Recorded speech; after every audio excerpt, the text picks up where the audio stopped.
I think, by the way, what I'm going to do is I'm going to paint this wall behind me like black. I think that'd make the video a lot better. I think I'm going to repaint It'll pop. I think it'll pop better. Well, but I'm going, Amber knows this. I'm going to Mexico in a week and a half. And so I'll be there for 3 months, Ren. And I have absolutely no idea what the recording situation is going to be like there. So, quality might be diminished is the answer. I think that you're insinuating that there was quality from the start. Well, no, I think we're getting to be better quality, actually. Like the episodes, I'll be honest, the first 4 episodes we put out for this podcast, I was not particularly proud of them. We're figuring stuff out as we're going, right? And I think that that's always part of the process. But there were certainly parts where I kind of cringed. When the episode that you and I did together, that was our worst episode. There's no question. It was just not. It was well, but me and you, I think could create good stuff together. It was just something about that one. We were just so off, and it was just not happens. Good. But I never want to put out what I think is a bad product, but I also understand that what I think is a bad product is probably a good product in a lot of other people's minds. It's just, I've been doing this for so long now that I have these I have this desire to always put out this high quality. But then the episode after that, I think it was episode 5, I was like, all right, this is where it gets good. And I've listened back. I think what we're recording now is 13, 14, 15, something like that. It's 16. I don't know. 16. And so we're a month ahead, basically. And I listened back to the ones, and they keep getting better and better and better and better and better. We keep getting more on point, I think. And so what I wanted to kind of bring up here is I wanted to have a conversation with you guys and ask you and talk to you about what this podcast is about. Let me preface that, because my entire career has been about fitness, has been first, of course, fitness with clients, and then studying kinesiology in university, and then basically my own fitness to studying kinesiology in university to training university students and professors and stuff like that, to be honest, at the university gym that I worked at, and then training clients and then training trainers. It's been my entire career trajectory. Now I've had, call it 3 midlife crises in between there at certain points, but it's all been in the same industry, right? And it's funny though, because it's very clear that a lot of the work that I produce, particularly the business work that I produce, can be applied to other industries. And I've had that suggestion over and over again. The Online Trainer Academy would be the best single business education for countless other industries. They just don't have anything like it. But if I made it a general, here's how you coach, basically any service industry where there's a lot of solo entrepreneurs, right? If I made it general business coaching, then it wouldn't be directed towards anybody. It would be very hard to find its audience. So I'm happy that I didn't do that. And that was that was a piece of advice my dad gave me. My dad was a efficiency expert. He was an engineer by trade and was an efficiency expert. And so, Amber, you can tell why me and my dad have butted heads sometimes over the years, because he's optimization efficiency, and I'm the literal exact opposite. And so he's been an amazing resource, because to have somebody who is so smart and thinks completely opposite than you, but loves you and wants the best for you altruistically, is an amazing benefit to have. And I'm so thankful for it. But growing up, I fucking hated it. So he was an efficiency optimization expert, and he focused on infrastructure and shipping and storage for the pharmaceutical industry between Canada and the United States. Talk about being specific, right? If you're shipping pharmaceuticals between Canada and the United States, he helped you build your shipping infrastructure and storage infrastructure, right? And so we worked for companies, and then his last basically job was he formed a consultancy. Before he retired for 10 years or so, he formed a consultancy, and he took one position because he was like, I'm an efficiency optimization expert for shipping and logistics. It doesn't have to be pharmaceuticals. It could be anything. It's shipping and logistics, right? And he always tells me this story, and it's such an important one. He's like, of course it applies. Of course the grandiose things that we do apply to any industry where they're shipping. But when you're in an industry for a long time, you take for granted just how many small things you understand intuitively, contextually. You understand the nuances of the thing. You can speak the language of the thing. You just get stuff. That makes a world of difference. And he goes, the worst decision I ever made in my career was the one time I took a contract that was out of my industry because I thought that I could do it. And so I've fallen into that trap over and over and over again, and I always pull myself out of it because I have my dad's experience. But this podcast is kind of me like trying to figure out my place in that, right? It's not a specific podcast for fitness, for people who work in fitness, but like it kind of is, but it's kind of not. And as a result, it's kind of for nobody. So I wanted to have an honest conversation with you both about like, what do you think this is? Oh, is it time for us to talk now? Because I have no idea. I have absolutely no answer for this question. I'm thinking about it as you're talking about it. Okay. But, Amber gave a really good answer in our group thread. We have a group chat where we chat as a group. There's chatting. I believe it's called podcast time. Fourth time's a charm. That's what it's called. That's the exact name of our group chat. And in the group chat, I hope where we this chat, gives you permission to like not worry about like doing shit and then figuring out as you go. By the way, like build in public. Like, I hope that this helps you. Yeah, because nobody remembers the first couple iterations anyway. So like, and that's you, Jonathan, who lots of people pay attention to you, and like nobody has said crap about the first couple episodes or couple seasons of the podcast. So for people like us, they'd never say anything. Right. So but Amber, share what you said about it, because I thought that it sounded really. I think Amber's looking to see what she said because she just made some shit up to answer Jonathan's questions, so she didn't have to talk further. Well, let me give Amber a little bit of time here. So Amber said on Slack yesterday to me. I'll stall for you, Amber, while you find this. Amber said on Slack yesterday to me, she said, I can't remember even what this was in reference to, but she said, no problem. We will figure it out. We always do.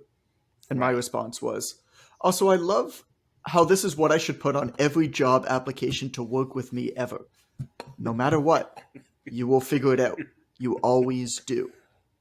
And then Amber responded, it's honestly one of the best parts of working for you. I know I can try, make mistakes, and it won't be the end of the world. You'll help me learn from it. Other jobs have me so stressed I couldn't try things in fear of messing up and getting in trouble. And then I just responded, we're all just making it up as we go. And, I got to tell you, Jonathan, if I may call you Jonathan, this is one of the mantras of my life now, right? After interaction, my first interaction came with Jonathan Goodman in the spring of 2017, but I had been through the Online Trainer Academy in the fall of 2016, and there was a post that Jonathan saw recently as we finish out our stalling segment for Amber, because it looks like she's ready, so I'll wrap this up. But there was a post last week, I think it was Precision Nutrition or something, Jonathan, and some lady asked something about, I'm nervous and what am I going to do with clients and how am I going to build my program? And my answer, to which Jonathan hearted, I believe Jonathan hearted my answer, which is un-Jonathan Goodman like. I'm going to put my heartbeat right there. Because he hearted it. Yeah, if you get a like from Jonathan, you've hit the plateau of existence. But if you get a heart, you know what it is, man. I pay so little attention to anything online. Right. That's why I don't respond to stuff. It's not that I don't want to. I can't. There's so much dumb things. What's the stupid shit that came out the other day? That don't get off track, Jonathan. I'm telling the story. Liver King takes steroids. It's like, number one, no shit. Number two, it's so obviously planted that like Liver King was finally becoming irrelevant, and then the story comes out that he's taking steroids, so now he's in the media again. It's like clearly that entire thing and those emails coming out was planted, and it's just like, how? Why are you? Who cares? Why do you not have better things to do than people this? People care, Jonathan. But let me circle back to my story so I can finish stalling for Amber. So my comment to this young, I don't know if this person was young, my comment to this relatively new coach was, hey, look, you're freaking out about putting something together for people you haven't met yet. Get the client first.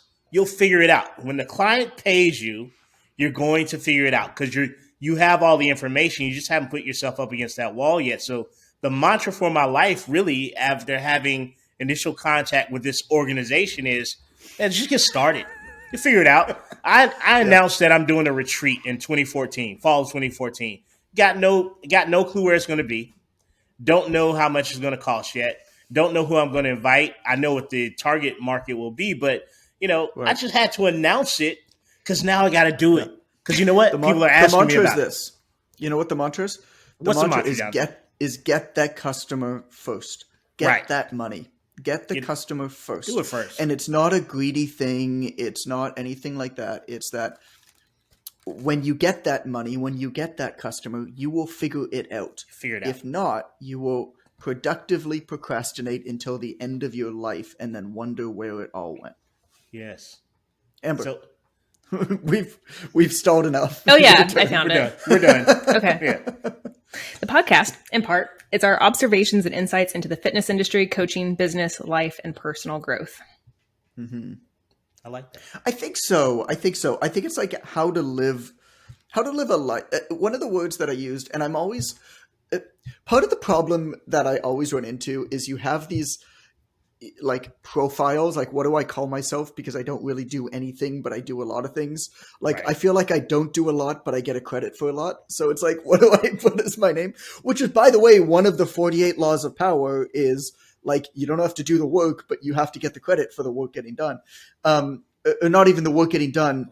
You like society rewards people who get the credit for the results. It doesn't actually matter what work gets done or who does the work. What matters is who gets credit for the results of the work. And so there's my secret, everybody. I do very little work, but I make sure that I get credit for a lot of the results that people get. And so, thank you, Amber. I how do I like put this in a profile name? How do I define myself? And one of the problems is you have very like short amounts of space. There are character limits.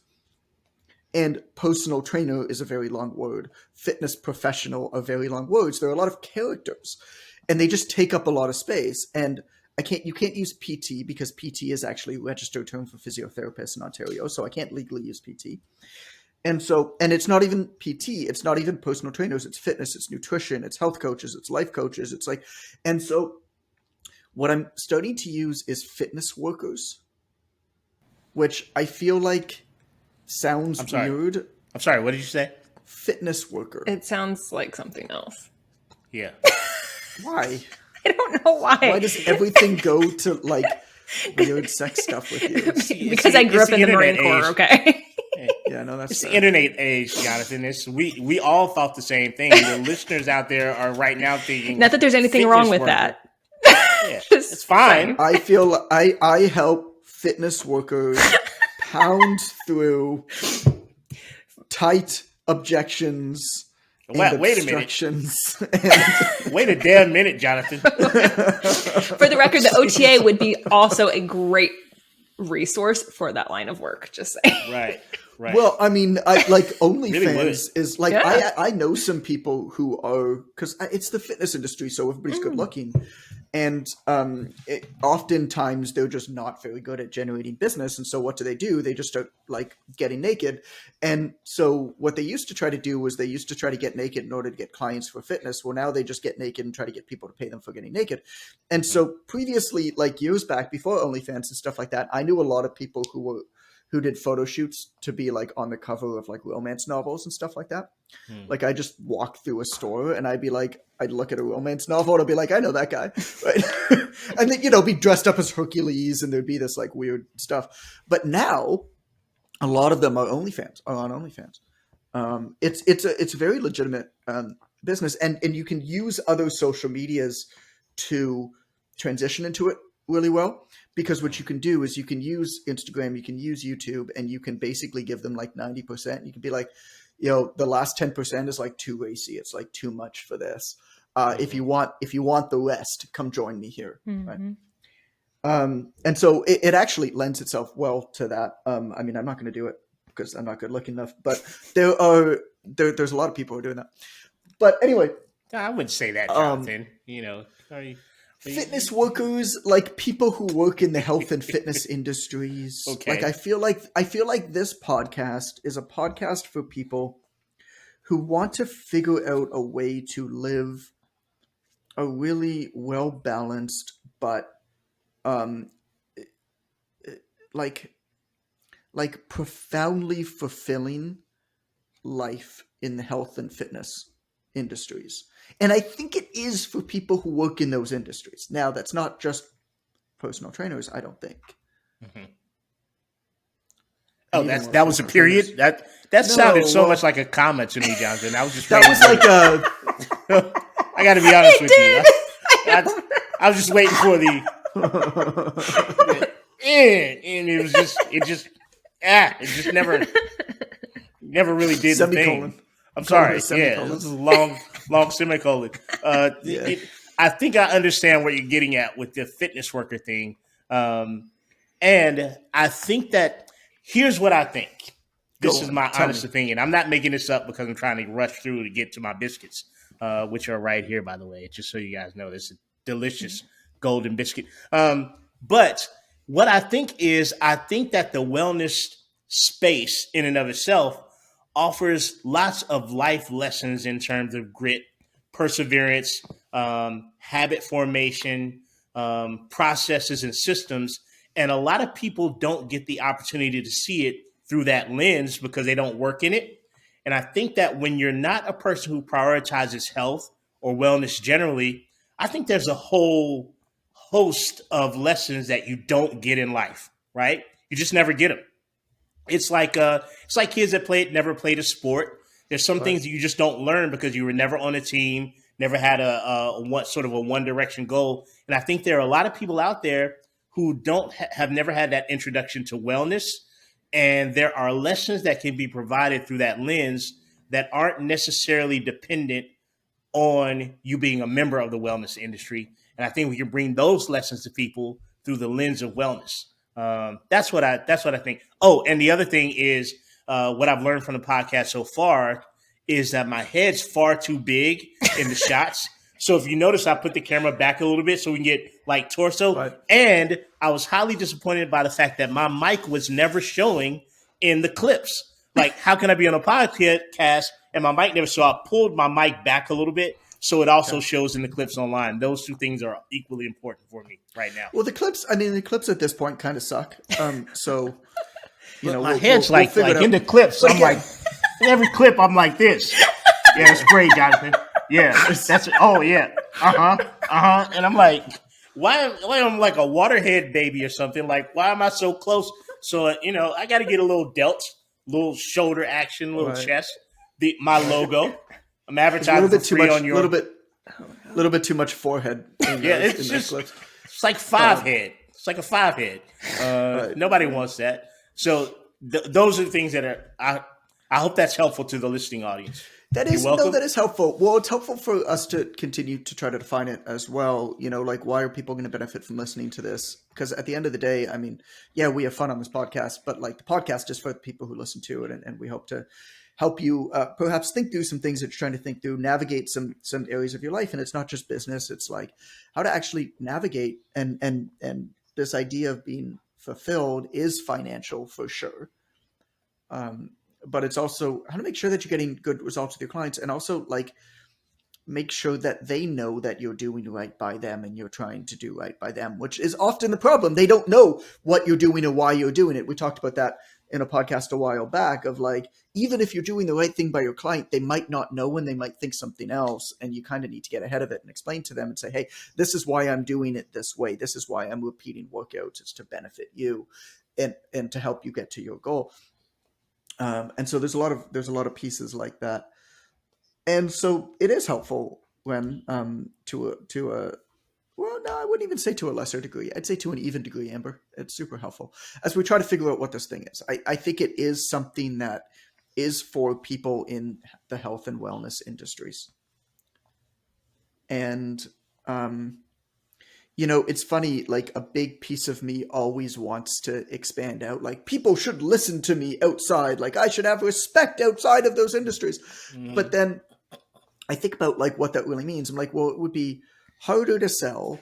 I don't, even if I could become like an actual celebrity in this world, do I want to be that? And the answer is unequivocally no. I don't want everything that comes to that. I want the perfect amount of celebrity to me is this. You can go about your life every single day unencumbered. Every once in a while, somebody might call out from you from a car or on the subway and be like, hey, are you John Goodman? And you feel like a fucking boss and it's good. Yeah. But like not every day. So like that happens to me like maybe twice a month. Like in the gym this morning, like the personal trainer like finally figured out who I was. Mm-hmm. And he was just like, yo, you're like a legend in the industry. What are you doing training here? Like, that's pretty cool, right? But like that happens to me like twice a month. Okay. But then every so often, you can walk into a very specific room and just be a boss. But the minute you exit that room with the very, very select, pre-selected people who are in that room, who, you know, follow this thing, you know, in this network, the minute you exit that room, you just go live your life. Like, to me, that's like the perfect amount of celebrity. And I wouldn't trade that. So I'm continually like pulled away from that to be like, people should listen to me. I'm important. I'm special. But then I'm like, no, that's ego that's taking over. And at the end of the day, I think that there are, I mean, the amount of businesses that I want to start in this industry, like I'm just getting going. I mean, I'm 37 years old. I've been doing this for 22 years and I'm still just getting going. How many different types of things have I tried over the years? And so I like that, but like at the same time, this podcast is never going to hit the best of charts, right? It's never gonna be a top 10 podcast unless you make it a more generalized podcast. Even the top fitness podcasts, like general consumer fitness podcasts, are never any of the top podcasts. It's just not that big of an audience. And so I guess a big piece of me is like being okay with that. And I think it's important to kind of discuss that openly. Like, this will never be a famous podcast. And that kind of, I think, needs to be by design. Mm-hmm. At the same time, let's go on to the next topic. I've been negative Instagram followers the last 2 days. And I want to tell you why. What did you do, John? Nothing. And here's why social media is so goddamn annoying. I was consistently adding 500 to 1,000 Instagram followers every day for the last month, give or take. And the last couple of days I've been negative. You know, I've been negative 15, negative 10 Instagram followers. And the reason is quite simple.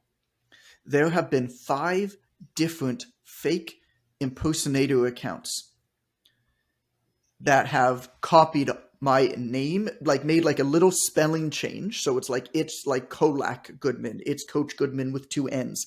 It's Coach Goodman with no S. Like variations on my name. They copy my picture. They grab all of my content. They fake the account. They make everything look the same. And then what they do is they go and follow everybody who follows me. But they go and they follow all the most recent people who follow me.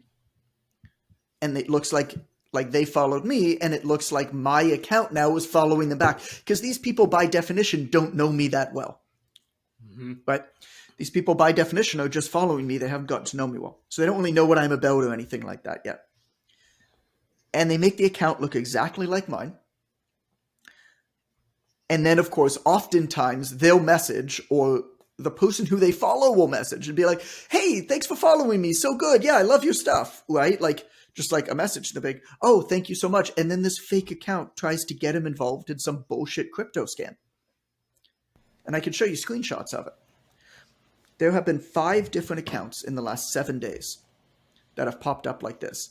I have gotten over 50 messages from people. Every single day I log in, there's, hey, have you seen this? Hey, have you seen this? Hey, have you seen this?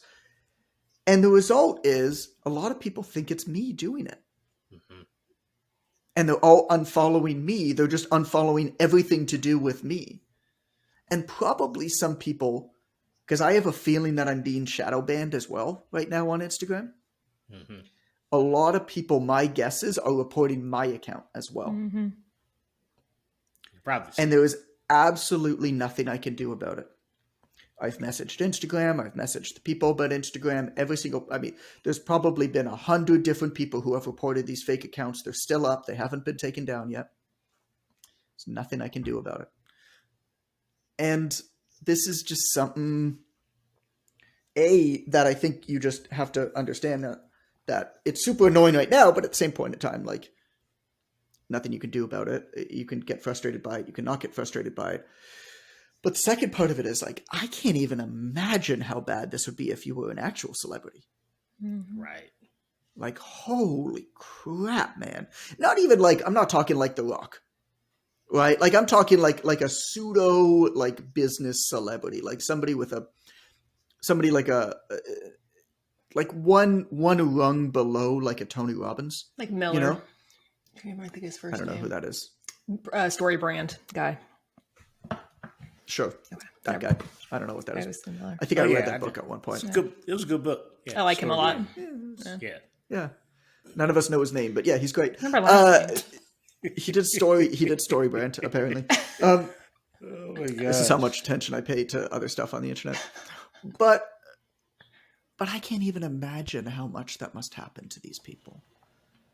And it's just, I mean, the time it's taken me simply to respond to messages from people who are saying, hey, is this you? Right. Hours upon hours upon hours in the last week. Yeah, I got the Kolak. It's Kolak Goodman. That's Yeah, the one did you that get that followed. one? Yeah, that's the one that followed me. I just reported it. I knew it wasn't you.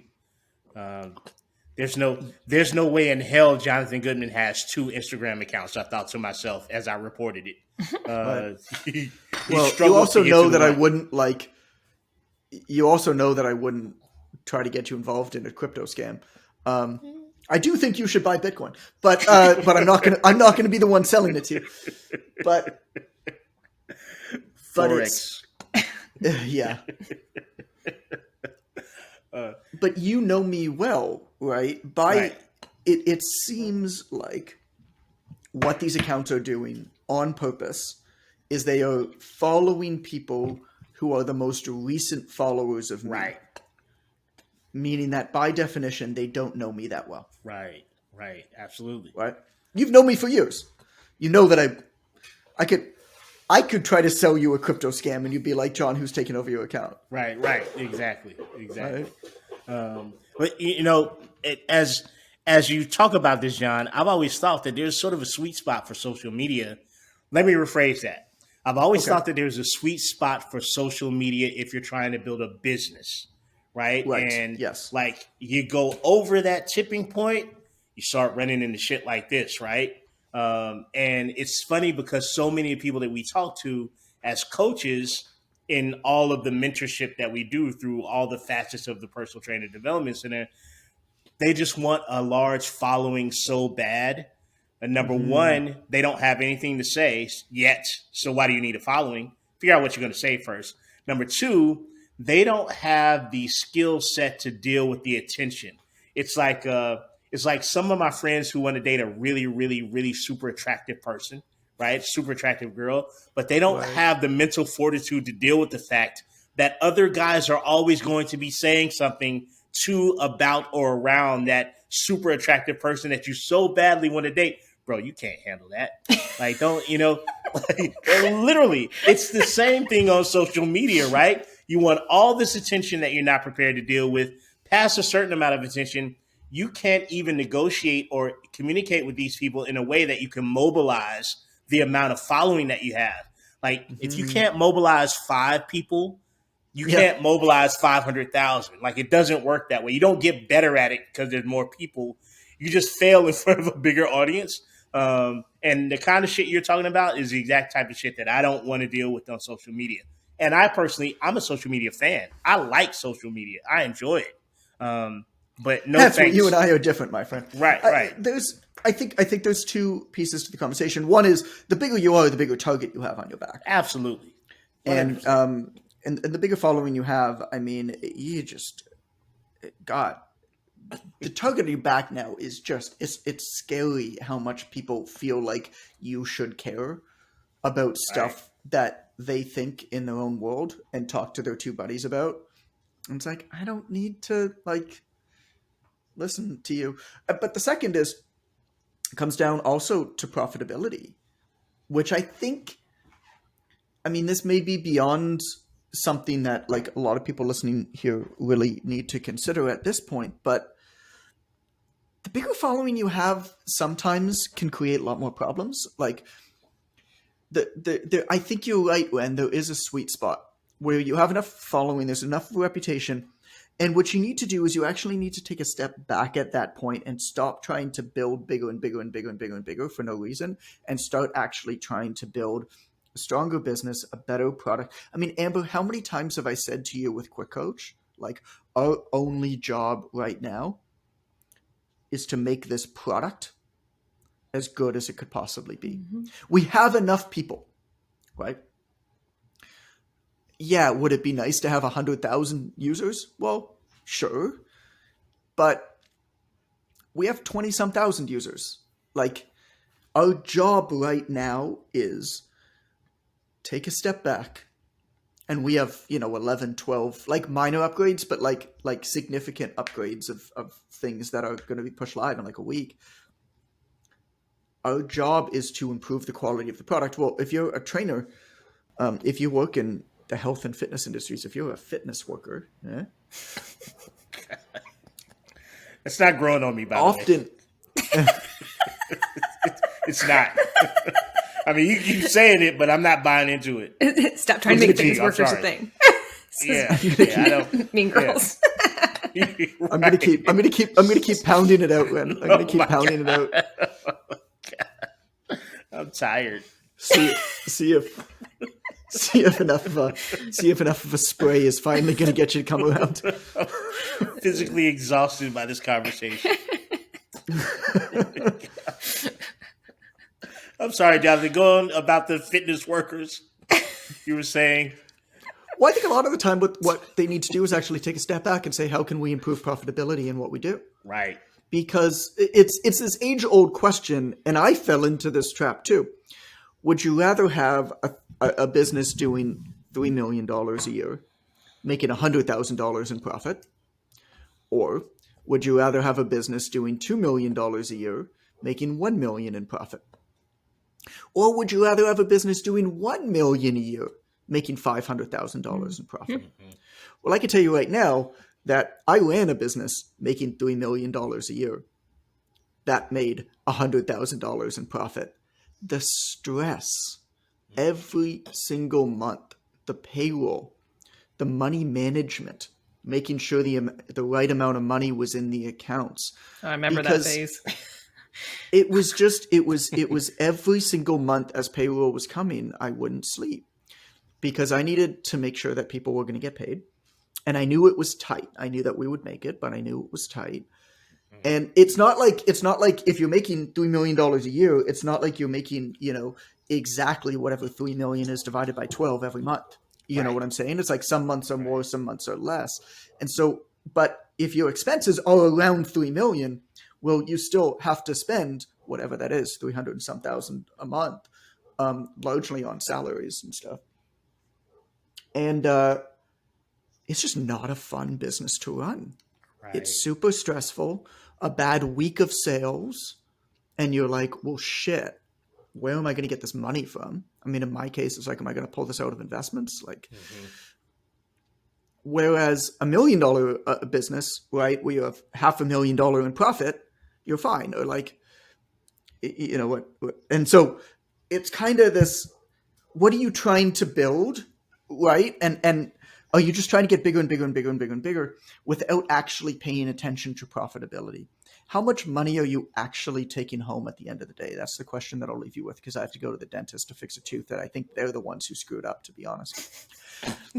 And Yeah, it didn't bother me at all until I went there to get my teeth cleaned. And then they're like, oh, you have this like filling that the other dentist that you used to see screwed up. So we're going to go fix it. And then they fixed it. And now ever since then, it's been a little bit sore. And I'm like, ah, shit, now I got to go back again and get this fixed. Adulting sucks. Hey. And so what I'll leave you with is profitability is everything. If you have profit too, you can then take that and grow. I got a WhatsApp that I have not responded to yet. Sorry, Reed. I'll get back to you at some point. But I read it. And what, he was talking to me about building his own app and having a big membership thing and all this type of stuff. And I finally convinced him not to do it because he's like not huge yet. Like he's got like a bit of a following, but he's like not huge yet. I'm like, well, a low-end membership is just a stupid thing because if you can generate a customer to pay you $20 a month, probably every 2 or 3 of those customers would actually pay you $300 or $400 a month. And so, you may as well just take less customers and get them to pay you more and then, spend all that extra time on content and building up and take a bunch of extra profit so you can invest it into your content and your profile and stuff like that. At this point, right? And that's what I'll say to him is instead of trying to get as many customers as possible right now, what you should actually do is learn how to build a much better offer right now where you add more value to existing customers, which means you've got to target in on the transformation you want to provide people, and you've got to build a really good process for providing that transformation, and then figure out a really good way to sell that transformation. Because when you do that, you'll be able to build a much more profitable business. You'll be able to charge a lot more for what you're doing at this point. And then you could wait until you're bursting at the seams with that.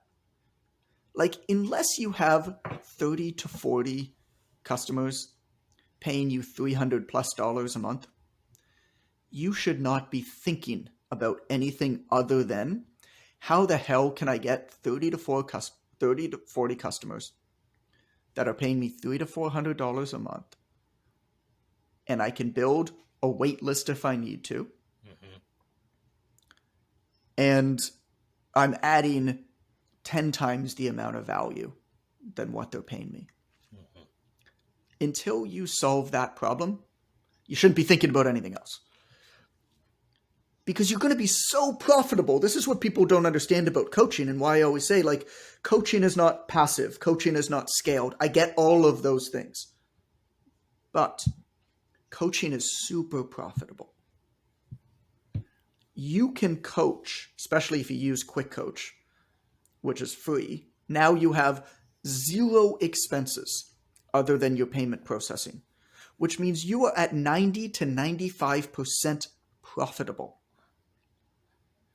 If you're making $100,000 a year with 30 customers and you're taking home 90,000 of that, you have a better business than most people making hundreds of thousands of dollars that are close to break even. Hell, you have a better business than what I had in 2021 when I was making over $3 million and wasn't profitable. This is, and so what comes first? Focus on profitability, focus on your offer, focus on adding the value that you need to. And then, now you have extra time and money. You can decide whether to put that away and invest it. I do think you should buy some Bitcoin. And then I'm not going to sell it to you because I'm keeping mine. But I do think you should buy some. And if there's any account of mine that's trying to sell you it, it's not me. Don't buy it from that account. But oh my gosh. And by the way, when you buy it, self-custody it. Don't put it on an exchange. It's a whole other conversation. All of you should buy it. I'm going to send y'all some Bitcoin. I can't afford like 1,000th of it. At the rate that you don't need to afford about 1,000th of it. You can buy it in a million bits. Oh, Lord. Right? We can talk about it later. Anyway. Then you can take that money and you can invest it into scaling your personality, scaling your content.